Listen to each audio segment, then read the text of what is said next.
Please help me welcome Sandy.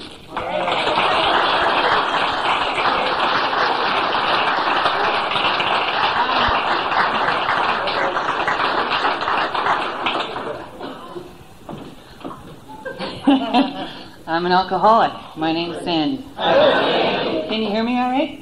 Yeah. Mike's a liar. I actually, no, I didn't hesitate to come, but I heard second hand, no, third hand, fourth hand, fifth hand before I was even asked by the first party to speak down here. People are going, gee, I hear you're going down to Virginia to speak this year.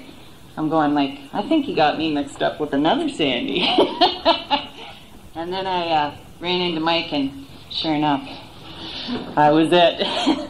Anyway, I'm here to tell you what it was like, what happened, and what it's like today, and I'm going to try to do that in as short as time as possible, and in a general way, not too detailed. We can't take our fifth steps up here. Well, we can, but it's not a good plan. Believe me. We are not saints. Anyway, I was born and raised in Kitchener. I haven't ever left. I didn't, do the geographical thing. I came from a family of 5 children. I'm the middle girl. There's 4 girls and a boy. The youngest is the boy. Actually, a fairly normal upbringing. My parents are good people. Neither of them are alcoholics. I'm not saying that makes them better, because if they were, they'd be alcoholic. But they aren't, and they're just good living people, and they, gave us good values to live by and stuff. We were athletic. We speed skated. We traveled a lot. I won't dwell too much on my childhood, except that I usually do mention that there was a lot of anger in my childhood, and the emotions, I didn't handle emotions real well as a kid before I even picked up a drink. I think it does relate to my alcoholism. Anyway, I think it relates directly, actually. And when I did begin drinking regularly, I was 12. I know that sounds a little young, but that's the way it was. And I guess I gained access pretty early, and I did a lot of conniving. Let's face it, I'm a con. I did what I had to do to get the drink, and if that was, manipulating and conning and whatever, I did that, and things didn't, I progressed really quickly in my alcoholism. I think the first time I picked up a drink and got drunk, I was at Oktoberfest. I don't know if you folks have ever heard of that before, but we have that every year in Kitchener. Maybe some of you alcoholics have come up for that.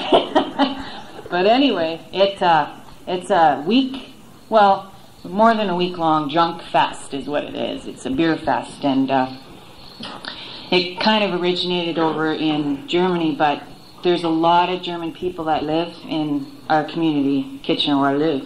And that's kind of how we ended up with Oktoberfest, I think. But anyway, my first drunk, I was 12, and I was stealing full drinks off the table from everybody else at Oktoberfest, and our whole family was there, and everybody, cousins, everybody. And I passed out apparently at the table, and my father had to carry me down to the car. Next thing I came to at home, and I blacked out, for quite a period of time, because I was functioning apparently, but I didn't remember. And anyway, my cousin was there putting a pail beside the bed, and I said, "What's this big diaper pail for?" She said, "Trust me, you might need this." And sure enough, a couple, minutes later, she leaves the room, and I'm up chucking, and it was your typical drunken scene. And then after, this is a significant thing. After I stopped, throwing up and felt better, I wanted to start partying again, right away, right then. It was like 6 p.m. We had started this Oktoberfest thing at noon that day, and it was a family thing, and supposed to just go for a few hours in the afternoon. And when everyone came back to our place, I wanted to keep going. And anyway, I think that was really an indicator that I might have a problem, seeing as I had already been drunk and passed out and blacked out and threw up and whatever. And anyways, all the important things, my sports, everything, academics, everything went out the window because of the drink, because of anything that would get me out of reality. I didn't like myself very much. I really didn't want to have to accept things that were hard to accept in life, so I just drank. And it got, worse and worse and worse. And to make a long story short, I ended up in an Alcoholics Anonymous meeting. The first time was October the 3rd, 1980. I went with my mom, I brought my mom with me, I should say. I kind of agreed in a blackout to go to an AA meeting with my mom. And, the next day, when you don't remember what you agreed to and you sort of agree, and then, she knew how to kind of manipulate me by the time we got to where we got anyway. And so I couldn't get out of it. So we went, and it was an open speaker meeting, and the guy that was speaking that night had a horrendous story. He was in jail, and he was just institutionalized. He was a Skid Row bomb. He was just unbelievable. And I thought, see, I know I'm not an alcoholic. I haven't done any of that. I haven't lost a family and lost a car, never mind the fact that I didn't drive and didn't have a car, never had a spouse, never had a family to lose. But, I didn't lose those things, so I wasn't an alcoholic. And, there was all kinds of stuff that I was just, And so anyway, I went on my merry way from that meeting thinking I was disqualified from coming to AA, right? Which really made me happy. And the next time I went out to have a drink, this is another significant thing that happened to me. I ordered my 2, never ordered one drink, ordered my 2 blue. They didn't have that light shit when I drank back then. Just, normal, good beer anyway. And it sat there for half an hour, just sitting there, and I couldn't figure out why I couldn't pick it up. And I had never experienced this before, but it's called guilt. And there was something that happened at that very first meeting that I didn't realize had happened. But until that moment, until I was at the hotel with my friends, until I wanted to drink again and found that I was having a really hard time. My conscience was just overwhelming me. And I think, the gist of that is that I connected a lot more than I would admit to the speaker that night. This guy that I said was way, way further down the scale than I was. And yes, he was, but he did talk about his feelings that night, and I connected with those feelings. And I connected with a lot of the things that he talked about. He said he wanted to get out of reality. He didn't like himself. In fact, he really did loathe himself inside. And he didn't deal with his emotions well and all of that kind of thing. And I thought, oh my God, what a sicko. There's no way I'm like that. But really deep down, I did connect with a lot of those things, and that's what was stopping me. Anyway, to make a long story short, I tried to drink a couple drinks or whatever, but I didn't even make it through the second beer. I don't even know if I made it through the first. But I had to leave the hotel. I just couldn't do it. So I left and went home, and then thought, what am I going to do? I don't know what to do. I can't drink, but I can't go to AA. What am I going to do? I don't qualify. And really, I knew deep down I did qualify for the program. So I did go back to meetings, but I really wasn't wanting to give up drinking. So this went on and on for almost 2.5 years. I was in and out of the program. I came back to meetings on my own. Nobody was pushing me. Nobody was dragging me. I came back. There was something I wanted. That was sobriety in the end, but at that point it wasn't sobriety. It was I wanted to be able to get feeling better without having to stop doing any of the things that I did. How are you going to do that? That's impossible. I had to experiment though. So anyway, the research proved right. I am an alcoholic. I did keep on going out, and it got worse, and it got worse, and it got worse. And then when I came back here, I was bankrupt in almost every department in my life, emotionally, spiritually, financially, in every way, really. I couldn't even hold down a job. I couldn't interact. My interpersonal skills really lacked. It was awful. So I sort of made a pact with God. This is what happened. When I decided to come back to the program, I thought, I can't do this. Like, I thought I was trying to do the program and it wasn't working, so nothing was going to work for this alcoholic. I figured I was doomed to go on to the end, drinking, and just die an alcoholic death like my uncle did. And what happened was, I said, well, you got to give me a big sign, not a little one, a big one, because I just really wasn't. I was skeptical about God and all that. So when I made this little deal with the higher power that night, and I slept like a baby. I shouldn't have slept like a baby, because normally I toss and turn, and the withdrawal and everything. It's awful. And man, oh man. I slept like a baby, woke up to a phone call in the morning from a guy from Elmira from the morning meeting. And this guy had never called me to go to the morning meeting before that. So this was my sign. I couldn't really argue with the phone call. So I went back and I tried to listen for once and actually do some of the things that the old timers were telling me to do that I thought I didn't need. Like join a group, get a sponsor, get active, all that stuff. That was good for you, but it wasn't good for me.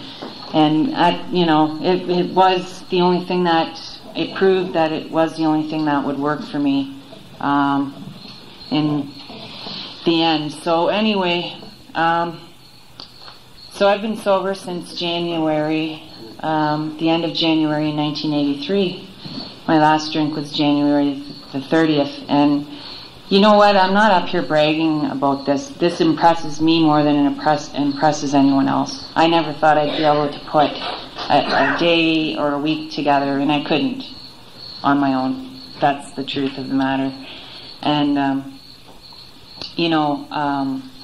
I'm very grateful to be a part of the program and to have the friends that I have in my life today, the people. I don't know. I just have so many people to support me, and I have a good life, a really good life. And usually when I do speak, I do try to concentrate on the fact that, it's not just putting down the drink. That's the thing, because the alcohol was just a symptom of my disease, our disease. I had to look at some of the things inside myself that I needed to change, and I wouldn't admit to that. I was so full of pride. There was nothing wrong with me. I just drank a little too much. And there was. There was lots wrong with me. There's still lots wrong with me. But, I didn't have a hope I didn't have a hope of changing at all if I didn't actually admit that there was something to be changed. It was really necessary for me to put my pride aside time and again to do the steps and to look at myself. And you know, the first one, I never joined the Wii. I always thought it was just poor little old San, play the violins, you know, and you would play them with me. Most of you would play them with me, because I was so young, and oh yeah, like I had my whole life ahead of me, and boo hoo hoo hoo hoo, and really, the first and only guy that really gave me a good kick in the ass, and that's what I needed, was this guy named Ross. He used to go to one of our discussion meetings, the morning meeting, of course, and he said, "Sandy, why don't you just shit or get off the pot? Come on. You know, what are you sitting here for? Ingrown toenails," that's what how he put it. And I said, well, you know, I was shrinking, like we didn't have tables in front of us, just sitting like in a circle with chairs in this morning meeting, and I was like wanting to crawl under my chair. I was so embarrassed. But really I needed this. I needed him to call me on my con job, my bullshit. Because I was a con, and I was a manipulator. And I wanted everybody to feel sorry for me. And they did, because I was so young, and, you know, just not many women in the program then either, in our city. There was some, but, you know, and all the people, most of them were older than me. You know, I was 20 when I sobered up. The first time I was 18 when I came in. Anyway, so to make a long story shorter, I actually went away from that meeting with a resentment. You know, if it wasn't for him, you know, and I had to sit down and really think. He's the only one that had the guts to get Sandy's wheels turning enough, you know, and really when I sat down and thought about it, he was right. I wasn't there. I was there just to try to get sympathy instead of do something about my problem. And the biggest problem, he said to me, the biggest problem you have stares you back from the mirror every morning. How do you like that one?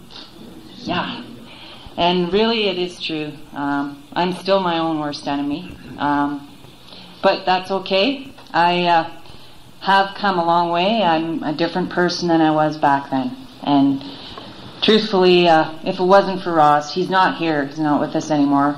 He is with us maybe in every meeting, but in spirit. But he died of stomach cancer when he was, I think, around 11 years sober. And he was a great inspiration to a lot of people. He went faithfully to the morning meeting 6 days a week. Great guy. Anyway, there was a lot of people in the program like that I had to look to. There was a guy we called Davey the Cheese Man. He had 33 years of sobriety when I came back to the program. Think about that one, 33 years. I'm looking at him, I'm not even alive, you know, almost half that. It's just like, oh my God. And, well, he's gone too, and there's a guy named Leander John Joseph Ginther. I knew his granddaughter. His granddaughter went to school with my younger sister. And on and on and on. These guys were rocks. They were the giants in the program, and, you know, they let us climb on their backs. And seriously, honestly, that's how this program works. I listened to the old timers finally when I came back, and I got the same thing that they've got now, because I'm not saying I'm an old timer, don't get me wrong. I'm sort of in the middle there, but I guess the more years sobriety you have, the more years you are. But the thing is I realize, like, through their help, through their kindness and dedication and commitment to the program, that's where I got the strength I got. And anyways, I've been sober for 14 plus years, and really, like, I've done a lot more things than I thought I could do.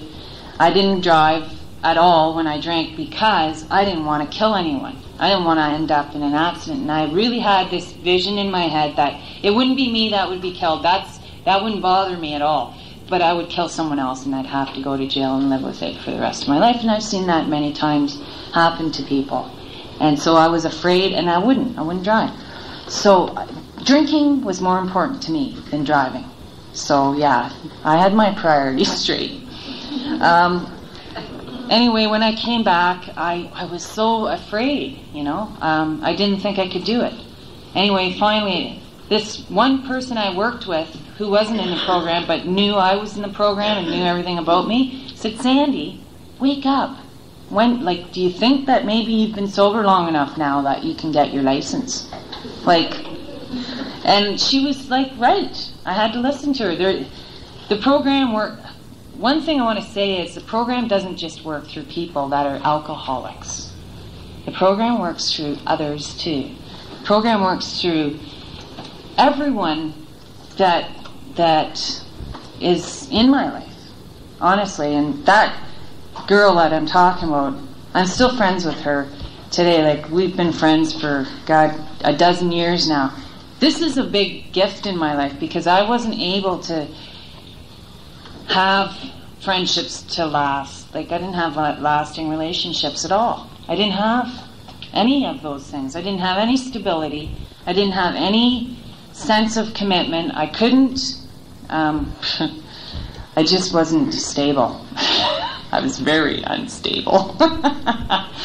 Anyway, so, but now, I can honestly say I have a little bit of stability in my life today, and I do have some of that, thing called commitment. I do have a sense of commitment. I can make a commitment to do something and to keep my word. And this friend of mine that called me on this said, okay, fine, well, just, get on with it. And yeah, I did. So 4 months after she said that to me, see, people have to give me a good kick in the ass to do something. I've discovered this about myself. It's not necessarily anything, that every alcoholic has, but this one, I have this problem. I can't seem to do anything on my own. I need somebody to, give me that, boost, that kick in the rear to get me going on it. And usually, they usually have to say something to make me angry to motivate me to do it, but that's all right too. It can work for the positive. And so I had my license. Then I went and licensed crazy, and I got my bus driving license, and I got my motorcycle license. And I'm just going license crazy.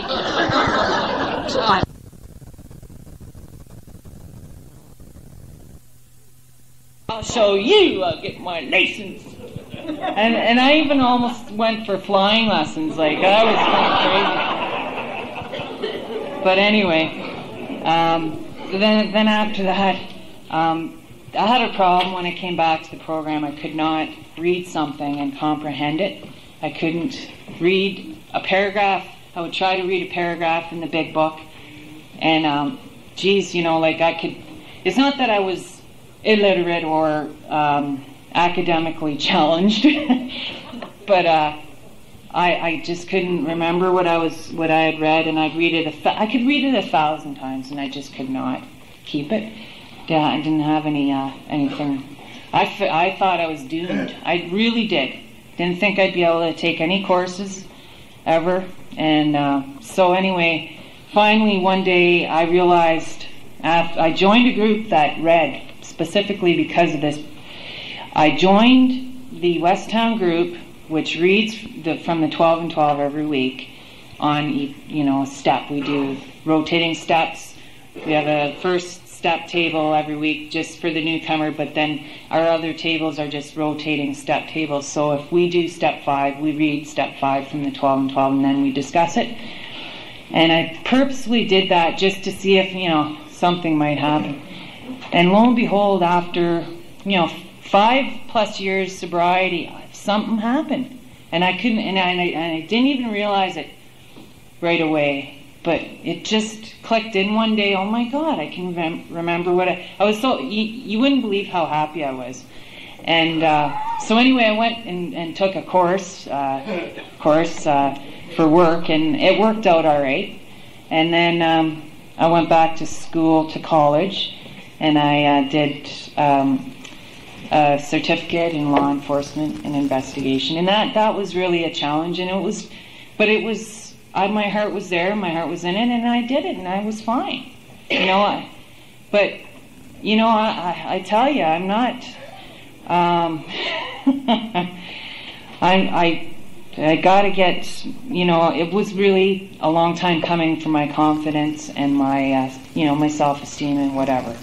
And if you really want to do something in sobriety, I mean, you won't have a hope in hell if you think you can keep on pissing around with the program and do good with your life, because there's just no way. I mean, if I would have just been playing around with the program, I'd be lost. I'd be dead or something.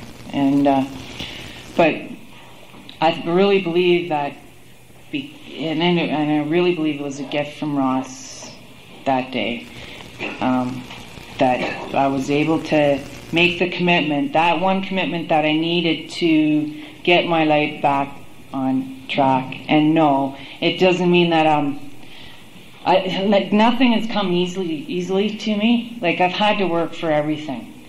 I'm saying that because it's the truth. I've had, a lot of things that have gone wrong in my sobriety, and you know what? I could run out the door and say, see, doesn't work. Look at all the shit that's happening.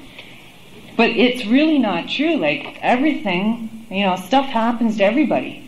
All of us have hardships. All of us. It doesn't matter if you're an alcoholic or not. I don't have any excuse to pick up a drink. In fact, I have a responsibility not to pick up the drink because I'm aware of, my disease. Anyway, I went to school for that, and I've gone to school for some other things. I guess I'm just trying to say that there is hope. It doesn't matter what happens to you, and you come back here and you think, I'm doomed. There's nothing I can do about this problem.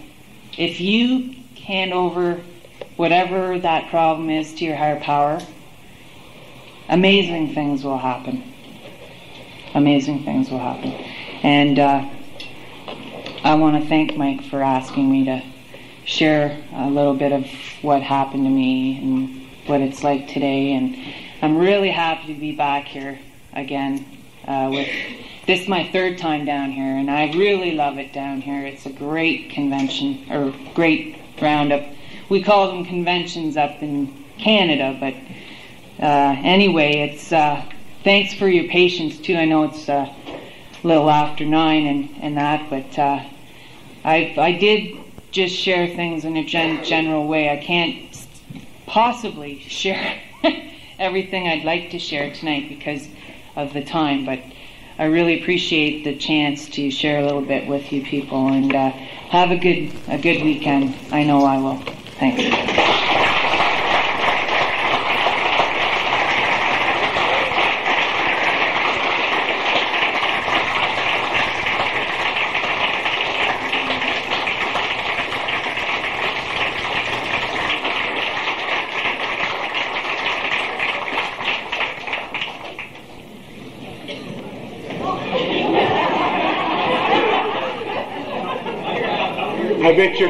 I bet you're glad that's over, Sandy. Now you can have a fun weekend.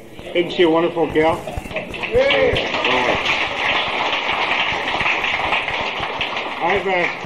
I've asked Sharon if we actually at our meetings we have a person come up and thank the speaker rather than the chairperson. And I've asked Sharon. Well, actually, I didn't. Sharon said, "Please let me thank the speaker."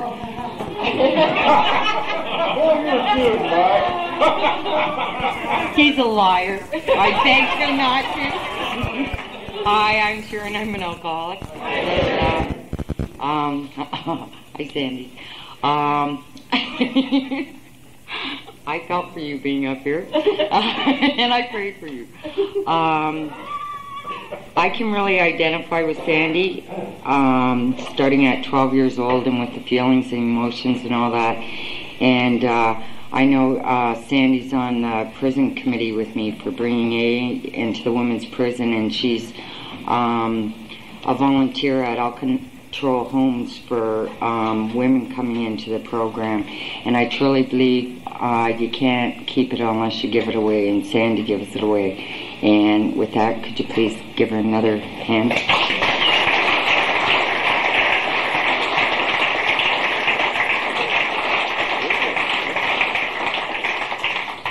Thanks.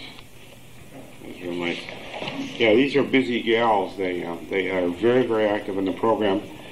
And sometimes you got to do a little arm twisting, but it works. It works. That concludes our meeting here for the night. Just remind us folks from Canada to kind of gather here in the middle, because somebody had asked, who was it asked that we stay here for this photo opportunity? And Jim, is there anything else you need to add it for? Well, Alcathon cans downstairs in the Knox room. The Knox room? Yeah. Is that where you knocks 3 times? Yeah.